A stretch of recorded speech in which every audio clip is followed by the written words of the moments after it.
여기 서울의 한 대학병원 병원실 앞. 병원 복도 한가운데에서 병원 간호사와 어떤 외국인 서양 여성이 심각하게 말싸움을 하고 있고 주변 사람들이 뜯어말리고 있습니다. 간호사가 정리한 병원 비용 내역에 대해 화를 주체하지 못하고 성질을 버럭버럭 내고 있는 외국인 여성인데 바로 옆엔 너무나 어린 한 아이가 어쩔 줄 모르며 서 있습니다. 그러다가 이 아이는 결국 쓰러져 버렸는데요. 도대체 무슨 일이 벌어진 걸까요? 여러분, 잠시만요. 구독과 좋아요를 눌러주시면 영상을 제작함에 있어 정말 큰 힘이 됩니다. 안녕하세요. 저는 스페인 세비야에서 살고 있는 29살 이사벨 로랑이라고 합니다. 저는 지금의 남편 미구엘을 마드리드 예술대학교 3학년 때 만나서 아름다운 사랑을 했습니다. 생각해보면 그 당시 플라멩코 공연장에서 우연히 마주친 그의 깊은 눈빛이 아직도 생생합니다. 운명이라고밖에 설명할 수 없는 만남이었죠. 서로의 마음을 확인하는 데는 그리 오랜 시간이 걸리지 않았고 3년간의 연애 끝에 우리는 마드리드의 산타 마리아 성당에서 결혼식을 올렸어요. 그래 겨울이 시작될 무렵 저는 드디어 아들을 낳았어요. 수호성인의 이름을 따서 마르코라고 이름 지은 우리 아들은 그저 바라보는 것만으로도 행복이 가득했답니다. 하지만 그 행복은 너무나도 짧았어요.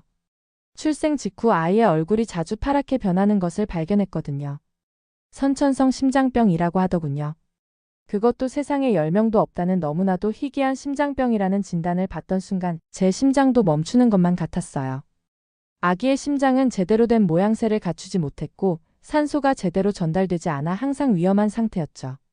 제가 살고 있는 여기 스페인의 유명한 병원에서도 이런 케이스는 본 적이 없다고 했어요. 매일 밤 심장 모니터에 삐 하는 소리에 놀라 깨어나는 생활이 시작됐어요. 우리 아들 마르코의 작은 손가락에 꽂힌 산소포화도 측정기는 마치 시한폭탄처럼 느껴졌죠. 수치가 조금만 떨어져도 온몸이 얼어붙었고 숨쉬기조차 힘들었답니다. 아이의 심장이 불규칙하게 뛸 때마다 제 심장도 함께 멈췄다 뛰는 것만 같았어요. 수술은 너무나 위험했고 성공률은 고작 20%에 불과했어요. 하지만 수술을 하지 않으면 우리 아들은 1년도 버티지 못할 거라는 의사의 말에 눈앞이 캄캄해졌답니다. 병원비는 이미 감당할 수 없는 수준이 되었고 보험으로도 턱없이 부족했죠. 예술학교 교사직도 그만둘 수밖에 없었고 밤낮으로 우리 아기를 돌보느라 남편마저 회사에서 어려움을 겪기 시작했어요. 매일 밤 산소호흡기 소리를 들으며 저는 우리 아기의 작은 심장이 조금이라도 더 튼튼해지기를 기도했어요. 창밖으로 보이는 별들에게 소원을 빌기도 했죠. 세비야의 달빛은 여전히 아름다웠지만 이제는 그 빛조차 제게 슬픔으로 다가왔답니다. 결혼식 앨범을 정리하다 발견한 미구엘과의 첫 데이트 사진을 보며 울었어요. 그때는 이런 시련이 올 줄 몰랐죠. 신혼집 벽에 걸린 그림들을 하나둘 떼어내며 행복했던 순간들도 함께 접어야 했어요. 우리의 모든 추억이 담긴 물건들을 팔아야 했지만 마르코의 생명과 바꿀 수 있다면 그 무엇도 아깝지 않았답니다. 저는 일단 스페인의 유명한 심장 전문의들을 모두 찾아다녔어요. 바르셀로나에서 마드리드까지 한 줄기 희망을 찾아 헤매었죠. 하지만 돌아오는 대답은 모두 같았어요. 스페인에서는 이런 수술을 할 수 없다는 것이라는 거죠. 마르코의 상태는 나날이 더욱 위험해졌고 산소 포화도는 점점 떨어졌어요. 어느 날 밤 마르코의 작은 심장이 또다시 위험한 순간을 맞이했어요. 응급실의 차가운 바닥에 주저앉아 저는 처음으로 완전히 무너져 내렸답니다. 제 남편은 저를 꼭 안아주었지만 그의 떨리는 어깨를 통해 남편의 슬픔도 고스란히 전해져 왔어요. 우리의 마지막 희망은 해외에서 새로운 치료법을 찾는 것뿐이었어요. 세비야 톨레도의 집을 팔고 모든 짐을 정리하는 과정은 마치 제 심장을 한 조각씩 떼어내는 것처럼 아팠답니다. 하지만 마르코의 생명을 위해서는 그 어떤 선택이라도 해야만 했어요. 공항으로 향하는 차 안에서 저는 산소호흡기를 한 마르코를 품에 안은 채 스페인의 하늘을 바라봤어요. 붉은 노을이 마치 피처럼 느껴졌지만 동시에 새로운 희망의 빛으로도 보였죠. 눈물이 하염없이 흘러내렸지만 이번엔 절망의 눈물이 아니었어요. 우리 아들을 살리기 위한 간절한 기도와 결심의 눈물이었답니다. 그렇게 우리 가족은 최고의 병원을 찾아서 가보기로 했어요. 처음 도착한 곳은 프랑스의 파리였습니다. 유럽 최고의 심장병원이 있다는 말에 맨 처음으로 한 걸음에 달려왔었죠. 늦가을에 차가운 바람이 불어오는 샤를드골 공항에 도착했을 때 저는 이곳에서는 반드시 희망을 찾을 수 있을 거란 생각에 가슴이 떨렸답니다. 하지만 현실은 냉혹했어요. 마르코의 상태를 본 프랑스 의사들의 표정은 스페인에서 봤던 것과 별반 다르지 않았죠. 수술 성공률이 너무 낮다는 것이었어요. 게다가 치료비는 상상을 초월했답니다. 우리가 가진 모든 돈을 쏟아부어도 한 달치 치료비조차 감당하기 어려웠어요. 파리의 작은 원룸에서 지내는 동안 제 남편은 식당 설거지부터 공사장 일까지 온갖 일을 닥치는 대로 일을 했어요. 저는 마르코를 돌보면서도 틈틈이 지역 마트에서 아르바이트를 했죠. 하지만 벌고 있는 돈은 항상 모자랐고 매일 밤 병원비 계산서를 보며 한숨만 깊어졌답니다. 프랑스에서의 2달은 마치 악몽 같았어요. 스페인만 살아왔던 제 입장에서 낯선 프랑스는 언어도 통하지 않고 도움을 청할 곳도 없었죠. 마르코의 상태는 나아지기는커녕 점점 더 나빠졌어요. 결국 우리는 이탈리아 밀라노로 떠나기로 했답니다. 그곳에 새로운 심장 수술법을 시도하는 밀라노 병원이 있다는 소식을 들었거든요. 심지어 프랑스 병원에서 이곳을 추천까지 해주기도 했었죠. 밀라노에 도착했을 때는 이미 겨울이 깊어가고 있었어요. 시내 외곽의 허름한 아파트에서 지내며 또다시 희망을 찾아 헤매기 시작했죠. 하지만 이탈리아의 의사들은 정말 친절했지만 정작 제일 중요한 우리 아기의 수술 결과는 달라지지 않았어요. 마르코의 심장 상태는 너무나 위험해서 수술을 시도조차 할 수 없다는 것이었죠. 밀라노에서 보낸 약 한 달 동안 제 남편은 또 다시 인근 공장에서 야간 작업을 했어요. 저는 마르코를 돌보면서도 이탈리아 관광지에서 그림을 그려 팔았죠. 때로는 하루 종일 서 있다가 그림 한 장도 팔지 못하고 돌아오는 날도 있었어요. 하지만 수술이 전혀 진척이 없어서 정말 마지막 희망으로 영국 런던으로 향했습니다. 런던 병원이 워낙 아동병원 쪽으로 특히 유명하기에 작은 희망을 품고 갔던 것이었죠. 런던으로 다시 가자고 결정했을 때는 이미 봄이 다가오고 있었어요. 어쨌든 세계적인 아동병원이 있다는 소식에 마지막 희망을 걸어보기로 한 거죠. 하지만 런던의 생활비는 정말 상상을 초월했어요. 우리가 가진 돈으로는 겨우 지하 단칸방을 구할 수 있었을 뿐이었답니다. 런던의 의사들은 새로운 치료법을 제시했지만 그 비용은 천문학적이었어요. 보험도 들어주지 않는 실험적인 치료였거든요. 남편은 택시 운전과 경비일을 병행했고 저는 청소부로 일하면서 틈틈이 마르코를 돌봤죠. 그러다가 결국 남편이 과로사로 쓰러져 사망하게 되었습니다. 저는 우리 아기의 심장병으로도 절망적이었는데 남편까지 하늘나라로 가게 돼서 모든 순간이 더욱 절망적으로 느껴졌어요. 이젠 저도 제 인생을 포기하고 싶다는 생각까지 들었습니다. 차라리 제 아이와 함께 하늘나라로 가서 남편을 만날까 하는 너무나도 끔찍하고 부정적인 생각까지 들기도 했죠. 하지만 남편이 저에게 남겨놓은 너무나 사랑스러운 우리 아기를 위해 저는 다시 한번 이를 꽉 깨물며 하루하루를 버텼어요. 하루에 3시간도 못 자면서 일했지만 하지만 결국 병원비를 채우기에는 터무니없이 부족했어요. 매일 밤 마르코의 산소호흡기 소리를 들으며 그래도 저는 이대로 포기할 수는 없다고 다짐했어요. 우리 아들의 심장이 조금이라도 더 튼튼해지기를 바라며 수없이 많은 기도를 했죠. 그럼에도 영국에서의 마지막 날들은 최악이었어요. 런던의 아주 유명한 아동병원에서 마르코의 수술이 또다시 실패로 돌아간 뒤 저는 완전히 절망에 빠졌답니다. 병원 복도에서 울고 있는데 한 동양인 간호사가 다가와 어깨를 토닥여 주었어요. 처음 보는 낯선 사람이었지만 그분의 따뜻한 눈빛만은 지금도 잊혀지질 않습니다. 그날 밤 그 간호사는 퇴근길에 저를 찾아왔어요. 한국이라는 나라의 이야기를 들려주었죠. 처음에는 믿기 힘들었어요. 지구 반대편 어딘가에 있는 들어본 적은 있고 예전에 2002년 월드컵을 일본과 함께 개최했었던 나라 정도로 알고 있었죠. 하지만 그분이 보여준 자료들은 놀라웠어요. 한국의 의료기술이 세계 최고 수준이라는 것, 그리고 무엇보다 비용이 유럽의 30%도 안 된다는 사실에 눈이 번쩍 떠졌답니다. 하지만 한국은 너무 멀었고 또 다시 낯선 곳으로 떠난다는 것이 두려웠죠.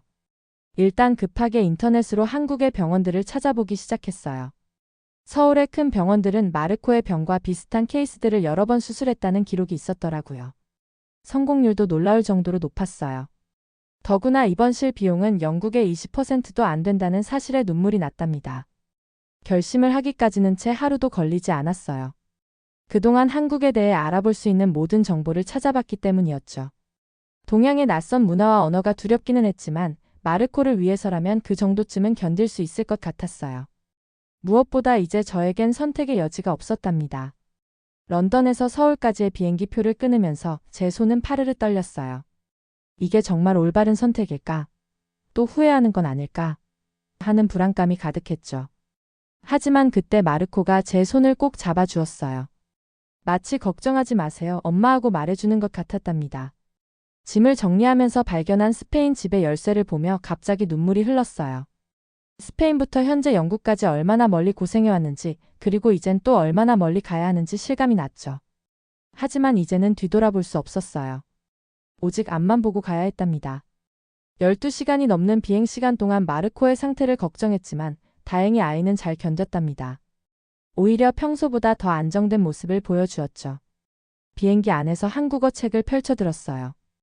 안녕하세요, 감사합니다 같은 기본적인 인사말부터 배우기 시작했죠.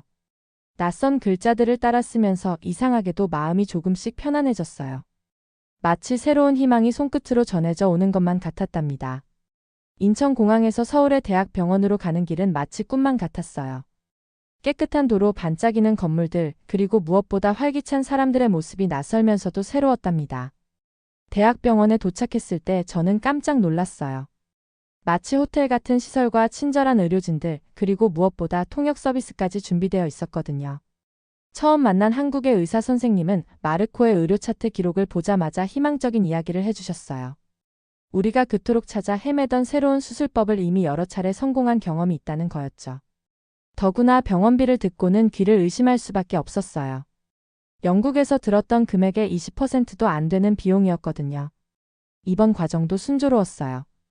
깨끗하고 따뜻한 병실, 24시간 대기하는 간호사들, 그리고 매일 상태를 꼼꼼히 체크하는 의사들의 모습에 저는 너무나 감동스러웠고 눈물이 났습니다. 특히 마르코를 위해 장난감을 가져다 주시고 스페인어로 된 동화책까지 준비해 주신 간호사의 따뜻한 배려는 아직도 잊을 수가 없어요. 수술 날짜가 다가올수록 긴장되었지만 의료진들은 매일같이 저희에게 용기를 주었어요. 다른 환자들의 성공 사례를 보여주시며 희망을 잃지 않게 해주셨죠. 보호자 대기실에서 밤을 지새울 때면 다른 환자 가족들이 따뜻한 음식을 나눠주시고 말은 통하지 않아도 눈빛으로 위로해 주셨답니다. 마르코의 수술은 12시간이나 걸렸어요. 그 시간 동안 저는 병원 예배실에서 무릎 꿇고 기도했죠.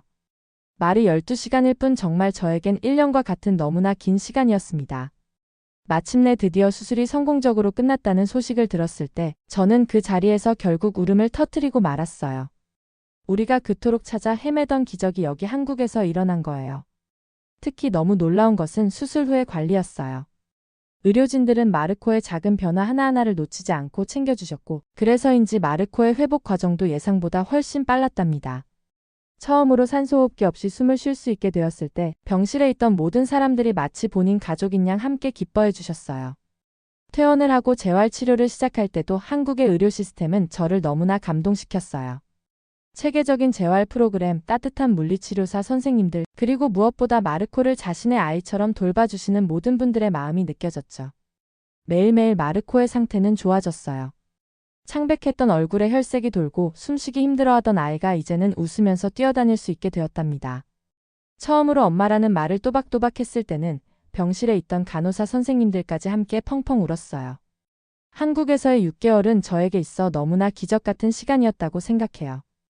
마르코의 심장이 점차 튼튼해진 것처럼 저 역시 희망도 다시 살아났답니다.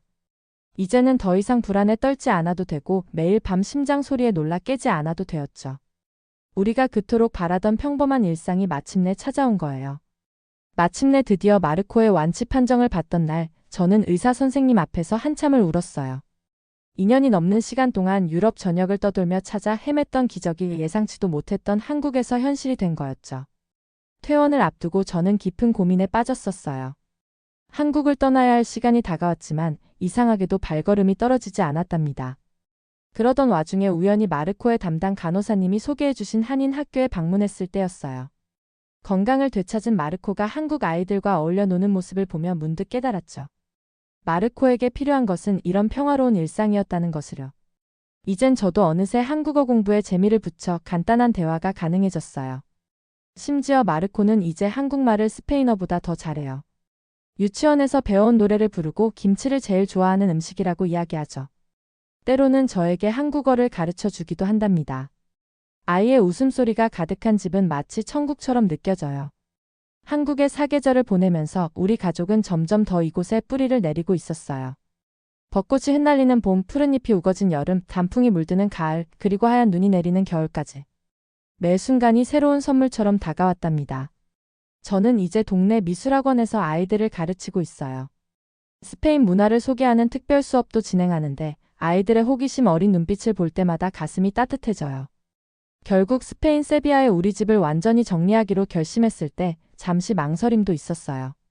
하지만 마르코가 건강하게 자라는 모습을 보며 이곳 대한민국이 바로 우리 가족이 있어야 할 곳이라는 확신이 들었답니다. 한국은 이제 더 이상 낯선 나라가 아닌 우리에게 두 번째 생명을 선물해준 새로운 고향이 되었으니까요. 이번 사연 잘 들으셨나요? 저는 이걸 얘기하면서도 눈물이 조금씩 흘렀는데요. 다음에도 좋은 사연 들고 다시 오겠습니다. 마지막으로 구독과 좋아요 눌러주시면 영상을 제작함에 있어 정말 큰 힘이 됩니다. 감사합니다.